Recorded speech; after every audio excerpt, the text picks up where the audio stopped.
Hey guys, welcome to my channel accounts वाला। और आज हम बात करने वाले हैं इलस्ट्रेशन नंबर 9 के बारे में। हमने पिछले कुछ वीडियो में 2-3 इलस्ट्रेशन देखे हैं जिसमें मेन कॉन्सेप्ट थे वो मैं आपको क्लियर कर दिया हूँ। और आज हम बात करने वाले हैं इलस्ट्रेशन नंबर 9 के बारे में। तो ठीक है, और आज कुछ यूनिक है। यूनिक में क्या है भैया कि आज मैंने जो भी कुछ सॉल्व करना था मैंने पहले ही कर दिया है, क्योंकि भैया कुछ स्टूडेंट्स ने बताया कि जो भी वीडियो हो रहा है वो काफ़ी लॉन्ग हो जा रहा है और पॉसिबल नहीं हो रहा है कि वो देखा जा सके और समझा जा सके। तो ठीक है, तो मैं पहले से ही इसको आपको आपके सामने पहले से ही इसको लिख के और मैं इसको एक्सप्लेन करूँगा ताकि आप समझ सकें। छोटे से वीडियो कम टाइम में आप समझ सकें। चलिए देखते हैं भैया क्या क्या क्या है। Started business with cash 50,000 and goods 20,000। ठीक है, इसमें क्या अलग है भैया, इसलिए मैं इसको लाया हूँ। क्या अलग है आपको देखना है, कैसे परसेंटेज से रिलेट करके क्वेश्चन दिया गया है। ठीक है, इसको हम देखेंगे। देखिए भैया, started business with cash 50,000 and goods 20,000। देखिए मैंने आपको बताया था कैसे cash, stock, debtor, furniture, creditor, liabilities कैसे लिखना है आपको पता ही है।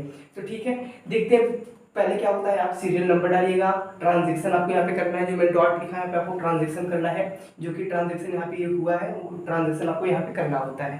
ठीक है, started business with cash 50,000 and goods 20,000। Yes, हमने कैश लगाया कितना 50,000 और गुड्स मीन्स स्टॉक में ऐड होता है। ठीक है जी, 20,000 रुपये। तो और यहाँ पे लाइबिलिटीज क्या हो आपकी यहाँ पे बन गई है। यहाँ पे देखिए लाइबिलिटी यहाँ पे कैपिटल रहेगा, भाई मिस्टेक हो गया, यहाँ पे कैपिटल रहेगा। चलिए ठीक है, कैपिटल कितना होता है 70,000। 70,000 कैसे भैया, 50-20 कितना होता है भैया 70 होता है भैया, क्योंकि हमें जो भी बिजनेस खोलना होता है, जो कुछ भी करना होता है तो हम क्या करते हैं उसमें कैपिटल लगाते हैं। ठीक है, हमने कितना लगाया 50,000 कैश लगाया, एज ए गुड्स हमने 20,000 रुपये हमने लगाए हैं। ठीक है, 70 हो गया इसलिए। ठीक है, आती है दूसरे ट्रांजेक्शन में, बॉट गुड्स फॉर कैश। ठीक है, 15,000 एंड फॉर क्रेडिट 10,000। हमने गुड्स क्या किया है, खरीदा है। ठीक है, यानी कैश हमसे गया, मैंने गुड्स क्या किया, खरीदा, तो हमसे 15,000 रुपये गया। यहाँ पे क्या है, फॉर कैश। ठीक है, 15,000 गुड्स गया फिर। ठीक है, लेकिन टोटल क्या हुआ कि टोटल हमने कितना गुड्स खरीदा है, हमने टोटल गुड्स कितना हमने बॉट की बाय किया, कितना हमने बाय किया भैया 25,000। 25,000 कैसे है भैया, 15,000 10,000 25,000 है। मैटर नहीं करता कि आप 10,000 उधार में खरीदें या फिर पैसे में खरीदें, ये मैटर नहीं करता। मैटर करता है कि आप कितना खरीदे हैं वो स्टॉक में ऐड हो जाता है। चलिए 15,000 10,000 25,000 यहाँ पे ऐड हो गया। डेप्टर कोई फर्क पड़ा नहीं, फर्नीचर पे मैंने कॉलम में कोई फर्क पड़ा नहीं पड़ा। क्रेडिटर में फर्क पड़ा हमने, क्योंकि 10,000 रुपये हमने सामान उधार में ली हुई है तो उस पर फर्क पड़ेगा। और एज इट इज यहाँ पे कोई फर्क नहीं पड़ने वाला, तो जीरो हम लिख के नई इक्वेशन बना लेंगे। नई इक्वेशन में क्या करना होता है, आपको ऐड करना होता है, जो कुछ भी होता है आपको यहाँ पे ऐड करना होता है। चलिए देखिए क्या होता है, 50 में 15 जाएगा भैया, माइनस सिंबल लगाया, क्योंकि माइनस सिंबल किसे लगा आपको पता है कि हमसे 15,000 कैसे गया। तो 50,000 माइनस 15,000 कितना हुआ, 35,000 रुपये होगा। 20 45 0 0 ये हो गया 70। ठीक है, अब आपको ऐड कर लीजिए कितना था, 70 10 80 और 35 4 3 7 70,000 और 5 5 10 हो गया, 70 10 80,000 रुपये, 80 80 बराबर हो गया। चलिए तीसरा ट्रांजेक्शन क्या करता है, गुड्स कॉस्टिंग 24,000 रुपये। क्या हुआ है, गुड्स कॉस्टिंग कितनी है 24,000 रुपये है। Sold at profit of 33 and 1/3% के हिसाब से प्रॉफिट है। क्या है, गुड्स कॉस्टिंग इतना है, प्रॉफिट इतनी है। Half the payment received in cash. मैंने ट्रांजेक्शन कर लिया है, आप इसको देख लीजिए कैसे हुआ है भैया। क्या हुआ, इसको मैं अब इसका जो भी वर्किंग है इसको बताऊंगा आपको। जो भी इसका वर्किंग आपको बहुत ज़रूरी है आपको वर्किंग करना, क्योंकि जो एग्जामिनर है वो वर्किंग ही चेक करते हैं कि भैया वर्किंग कहाँ पे किए हैं। ठीक है, तो आप मैंने वर्किंग यहाँ पे शो किया नहीं है, आपको वर्किंग करना पड़ेगा अपने कॉपी पे, यहाँ पे आप करेंगे। ठीक है, इसकी मैं वर्किंग आपको बताऊंगा। देखिए भैया 24,000 रुपये है, यहाँ पे आप करिएगा नहीं, मैं जस्ट आपको बता रहा हूँ, आपको करना नहीं है एग्जाम में, यहाँ पे नहीं करिएगा। मैं आपको बता रहा हूँ अपने रफ कॉपी पे, मतलब मीन्स जहाँ आप करेंगे उसके बगल में, मीन्स इस कॉलम में आपको नहीं करना होता है वर्किंग, मैं बस बता रहा हूँ। ठीक है, चलिए इसको अब क्या करना है, गुड्स कॉस्टिंग कितनी 24,000 रुपये, sold at a profit of इतनी की, half the payment received in cash. इसकी पहले आप क्या करिएगा, 24,000 का इतना परसेंट निकालिए, इतनी परसेंट कितना होता है, तो इसके परसेंट निकालना आपको आता है भैया। ठीक है, कितना आ गया 24,000 गुणे इसको करिएगा 100/3। ठीक है, 1/3 इज इक्वल टू 1/100। ठीक है, पता है आपको, सिंपल आपको पता ही है, निपट गया यहाँ से यहाँ पे, यहाँ से और ये 18 तरीका 24 1 2 3 1 2 3 ठीक है 8,000 रुपये। तो कितना आता है भैया 8,000 रुपये आता है।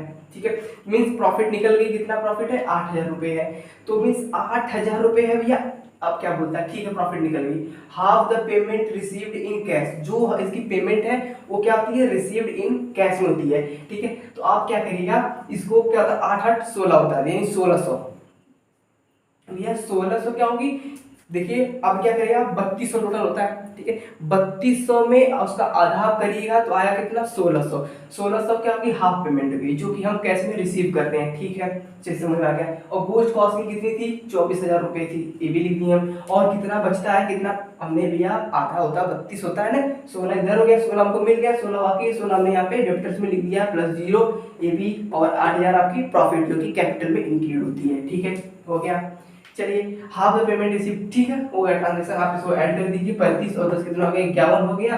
45 में जो भी मान करेगा 21,000 हो गया, ये एज इट इज सब कुछ हो गया। अब ऐड करके देख लीजिए 88 आ रहा है और 5 2 7, ठीक है 7 10 80, ठीक है 80 और 6 कितना हो गया 86 87 88,000 88 88, चल ठीक है बराबर सब। आइए चौथे पे purchase furniture for office use 6,000 रुपये and for house hold use Sudhir रुपये 4,000 रुपये। तो यहाँ पे क्या कर रहा है, हमको कुछ परचेज कर रहे हैं, मैटर नहीं करता है फर्नीचर पर परचेज कर रहे हैं या फिर कुछ और परचेज कर रहे हैं, मैटर नहीं करता है। तो मैटर क्या कर रहा है भैया, हम पहले कुछ परचेज कर रहे हैं। तो टोटल कितने का परचेज कर रहे हैं हम 10,000 का परचेज कर रहे हैं। तो हमारे कैश में से माइनस होगा, तो मैं माइनस सिंबल यहाँ पे लगाया। कितना भी कैसे 6,000 और 4,000 10,000, 10,000 यहाँ पे माइनस हो जाएगा। ठीक है, purchase furniture for office use 6,000 रुपये and for house hold use Sudhir 4,000 रुपये। क्या कर रहे हैं परचेज कर रहे हैं फर्नीचर ऑफिस की, उसमें मीन्स यहाँ पे ड्राइंग हो रही है। स्टॉक में कोई फर्क पड़ता नहीं पड़ा, यहाँ पे डेबिटर कोई फर्क पड़ा नहीं पड़ा। फर्नीचर मैंने बनाया था, आपको कॉलम बनाए थे पहले से, आप उसमें 6,000 रुपये ऐड कर दिए क्योंकि आपने 6,000 का फर्नीचर भी खरीदा हुआ है। ठीक है, अब क्या होता है भैया आगे इससे कहाँ फर्क पड़ता है, कैपिटल फर्क पड़ेगा, जो कि आप 4,000 कैपिटल में से माइनस करोगे।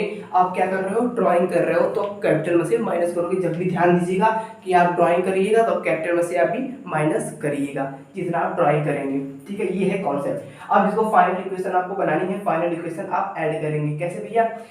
अब देखिए जो भी है इसको ऐड फाइनल इक्वेशन आ जाएगी।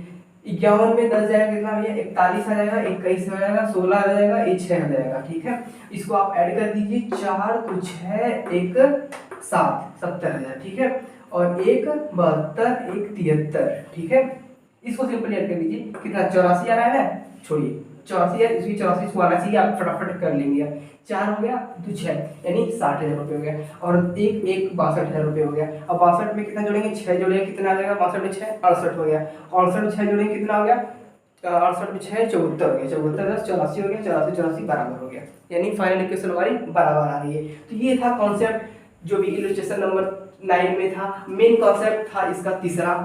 ठीक है, और बाकी सब सेम था, बाकी आप सभी क्वेश्चन में कर रहे हो। तीसरा ये सब मेन कॉन्सेप्ट था, तीसरा आप समझिएगा। ठीक है, मैंने इसको थोड़ा सा इसको वर्किंग बता दिया है, वर्किंग आपको करना पड़ता है, ध्यान दीजिएगा। वर्किंग आपको इस कॉलम में वर्किंग आपको नहीं करनी है, आप जब भी वर्किंग करेंगे कहीं अलग पे आप वर्किंग करेंगे। ठीक है, तो ये था कॉन्सेप्ट। हाँ, हमारे वीडियो के थ्रू मैंने आपको जो भी कॉन्सेप्ट क्लियर किया है इलस्ट्रेशन नंबर 9 का। तो अगर मेरा कॉन्सेप्ट आपको पसंद आता है तो प्लीज़ मेरे चैनल को लाइक सब्सक्राइब शेयर करिए और अपने दोस्तों तक ताकि फैलाइए, ताकि सबका डाउट क्लियर हो जाए। ठीक है, मिलते हैं अगले वीडियो में, तब तक के लिए जय हिंद।